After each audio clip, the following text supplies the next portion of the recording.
नमस्कार, स्वागत है आपका नव भारत समाचार में। मैं हूं आपके साथ पूजा। नए कृषि कानून के समर्थन में बुधवार को ग्वालियर में बीजेपी ने भीड़ भरा किसान सम्मेलन आयोजित किया और इसके विरोधी किसानों को एक बड़ा संदेश भी दिया। इस सम्मेलन में जहां खुद कृषि मंत्री नरेंद्र सिंह तोमर उपस्थित थे, वहीं हजारों की संख्या में आए किसानों ने भी किसान कानूनों के प्रति आस्था का संदेश भी दिया। ग्वालियर के केंद्रीय कृषि मंत्री नरेंद्र सिंह तोमर के साथ ज्योतिरादित्य सिंधिया भी मौजूद थे। यह सम्मेलन दिल्ली के किसान आंदोलन के जवाब में आयोजित किया गया था। इसमें कृषि कानून की सही जानकारी किसानों को देने का दावा भी किया गया है। केंद्रीय कृषि मंत्री नरेंद्र सिंह तोमर ने इस मौके पर कहा कि नए कृषि कानून सुधार बिल किसान की हर समस्या का समाधान है। हम किसान संगठनों में लगातार बात कर रहे हैं। उम्मीद है कि जल्द से जल्द समस्या का समाधान निकल आएगा। ग्वालियर में नरेंद्र सिंह तोमर ने कहा कि जब तक किसान आंदोलन की बात है तो सरकार लगातार किसान संगठनों से संपर्क में है और बातचीत जारी है। उन्होंने उम्मीद भी जताई है कि जल्द ही समस्याओं का कोई समाधान निकल आएगा। तोमर ने आरोप लगाया है कि विपक्षी दल किसानों को गुमराह कर रहे हैं। मैं देश में किसानों को आश्वस्त करना चाहता हूं कि मोदी जी के नेतृत्व में जो कृषि सुधार की प्रक्रिया शुरू हुई है वो किसान के जीवन में क्रांतिकारी परिवर्तन लाएगी। देश भर में किसान बिल का स्वागत है और समर्थन भी हो रहा है। बस पंजाब के कुछ असंतोष हैं, उसके कई कारण हैं। तोमर ने कहा कि पंजाब के किसान यूनियन से बात चल रही है और मुझे आशा है कि जल्द से जल्द समाधान निकल जाएगा। कृषि मंत्री ने कहा कि सरकार संशोधन प्रस्ताव पर विचार कर रही है। जैसे ही प्रतिक्रिया आएगी हम दोबारा बात करेंगे। सभा को संबोधित करते हुए केंद्रीय कृषि मंत्री नरेंद्र सिंह तोमर। ग्वालियर से योगेश विसरिया की रिपोर्ट। गांव से आए? भेड़ जाए जैसे 20-25 किलोमीटर। कितने लोग आए हो? दो बसें आई हैं। दो बसें हैं, 50 लोग। देखे कौन आया है? कोई दूसरी बसें गई हैं। यहीं से बसें गई थी देने के लिए, इकट्ठा करने के लिए। और क्या कहना चाहोगे सर? और कुछ नहीं। जय किसान, हम तो किसान लोग हैं, आए थे यहाँ समस्या चुनाव लड़ने के लिए कम से कम 10 लाख रुपये मिलना चाहिए। तो किसान चुनाव लड़े ना तो फिर किसान मंत्री बनेंगे, तो फिर बीज मिल जाया करेगा, अच्छी फसल होगी। और 1925 से 2000 रुपया कुंटल जो गेहूं के समर्थन मूल्य होना चाहिए। तो फिर खुद किसान दुकान खोल लेगा। अब जो चुनाव लड़ेगा ना तो मंत्री बनेगा, उप प्रधानमंत्री बनेगा और उसका बेटन ने रेल में आरक्षण मिलेगा, बिना टिकट जावे करेंगे, फिर कम से 50% तो मिलेगा। किसने कहा आपसे? अरे हमें मिलना चाहिए किसानों के लड़कों को। जब किसान के सबको आरक्षण मिल जाए तो किसान के लड़कों को भी तो किसी क्षेत्र में आरक्षण मिलना चाहिए ना। उनको किराया देना पड़ता है। बीज के लिए ग्राम सेवक गाँव में नहीं जा रहे, ग्राम सेवकों को क्वार्टर ग्राम में रहना चाहिए और पटवारियों को ग्राम में रहना चाहिए। ये सुधार होना चाहिए। और ये जितने भी अधिकारी है ना उनका भी वेतन कम होना चाहिए। किसान को कम से कम 15,000 रुपया मंथली वो मिलना चाहिए, गुजारा भत्ता। नहीं, अभी तो आप बिल के लिए आए ना, बिल में तो बिल तो बस ठीक है, वह बात चल रही है, बिल का कोई खास निष्कर्ष नहीं निकलेगा अभी हाल फिलहाल। ये चलती रहेगी बात। अभी तो मोदी जो निर्णय लिया सही लिया नहीं लिया? नहीं, अभी कोई निर्णय सही नहीं लिया, ये तो सब चल रही है बातें। क्या कहना चाहेंगे आप? भाई जो MFC है, जो रेट पे जो गवर्नमेंट खरीद रही है किसान के अनाज को, वो रेट मंडी में भी मिलना चाहिए। मंडी में उससे नीचे नहीं खरीदना चाहिए। जो व्यापारी नीचे खरीद रहे हैं, इसलिए किसान का मरना हो रहा है। मैं आतरी से आया हूँ ग्वालियर। आपको कौन लेके आया? अपने आप आए हो? कोई नहीं, अपने किसान सम्मेलन में आए हैं। सम्मेलन? हाँ। तो जो मोदी ने निर्णय लिया वो सही है कि नहीं? नहीं, निर्णय सही है, लेकिन वो फिक्स होना चाहिए, मार्केट में फिक्स होना चाहिए दाम। भाई व्यापारी तो वही तो ले रहे हैं कम, मेन चीज़ ये है। और किसानों को कोई दिक्कत ही नहीं है मोदी जी की, उससे कोई दिक्कत नहीं है उन बिलों से। ये दो चीज़ें फिक्स हो जाए, किसानों को कोई दिक्कत ही नहीं है। वो तो और अदर पार्टी है वो बना रही बिल वापस। कैसे हो? बिल वापस होने तो सारा सिस्टम ही बिगड़ जाएगा, सारा सिस्टम बिगड़ जाएगा। बिल वापस तो हो ही नहीं सकता। भाई गवर्नमेंट जो खरीद रही है MFC रेट पे, वो वहाँ खरीद रही है जितना उनको, लेकिन मार्केट में दाम नहीं मिल रहे किसान को।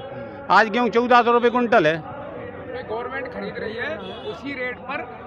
अनुसूचित जाति मोर्चा के राष्ट्रीय अध्यक्ष और राज्य शासन के पूर्व मंत्री आदरणीय श्री लाल सिंह आर्य जी, भारतीय जनता पार्टी के हमारे यशस्वी सांसदगण आदरणीय विवेक सजवलकर जी, आदरणीय KP यादव जी, बहन संध्या राय जी, भारतीय जनता पार्टी के जिला अध्यक्षगण श्री गजेंद्र सिंह सिकरवार जी, उमेश रघुवंशी जी, राजू बाथम जी, सुरेंद्र बुधोलिया जी, कौशल शर्मा जी, कमल माखीजानी जी, नाथू सिंह गुर्जर जी, योगेश पाल गुप्ता जी, बहुत बहुत अभिनंदन करना चाहता हूं। बंधुओं, 2014 में जब लोकसभा का चुनाव हुआ तो नरेंद्र मोदी जी के नेतृत्व में भारतीय जनता पार्टी को स्पष्ट बहुमत प्राप्त हुआ था और जब लोग संसद के सेंट्रल हॉल में एनडीए की बैठक हुई और एनडीए की पहली बैठक में नरेंद्र मोदी जी को नेता चुना गया उस समय, और आज भारतीय जनता पार्टी को जो बहुमत मिला है वह बहुमत सरकार चलाने के लिए नहीं मिला, वो बहुमत सरकार का लुत्फ उठाने के लिए भी नहीं मिला, वो बहुमत सरकार को भोगने के लिए भी नहीं मिला। आज देश की जनता ने यह देश को आगे बढ़ाने का काम कर सकता है, तो यह बहुमत देश को बदलने के लिए है। और उस समय उन्होंने यह भी कहा था कि अगर देश को बदलना है तो कठोर निर्णय लेने पड़ेंगे, और जब कठोर निर्णय लेना है तो अपनों के बीच में भी संघर्ष होगा, लेकिन इस संघर्ष से निकलकर भारतीय जनता पार्टी का पार्टी दूसरे नंबर पर और व्यक्ति तीसरे नंबर पर, इस सिद्धांत पर हम आगे बढ़ेंगे और देश को आने वाले कल में नई तस्वीर के साथ सारे विश्व के सामने रखेंगे। और तब से लेकर आज तक आप सब लोगों ने पिछले बार 5 साल नरेंद्र मोदी जी के देखे। नरेंद्र मोदी जी ने नोटबंदी की, कांग्रेस के नरेंद्र मोदी जी ने जीएसटी लागू किया तो लोगों ने कहा नरेंद्र मोदी जी की सरकार अब आने वाली नहीं है, देश परेशान और हैरान है। लेकिन जब 2019 में चुनाव हुआ तो पहले 287 मिली थी, इस बार जनता ने 303 सीटें देकर नरेंद्र मोदी को दोबारा प्रधानमंत्री बनाया।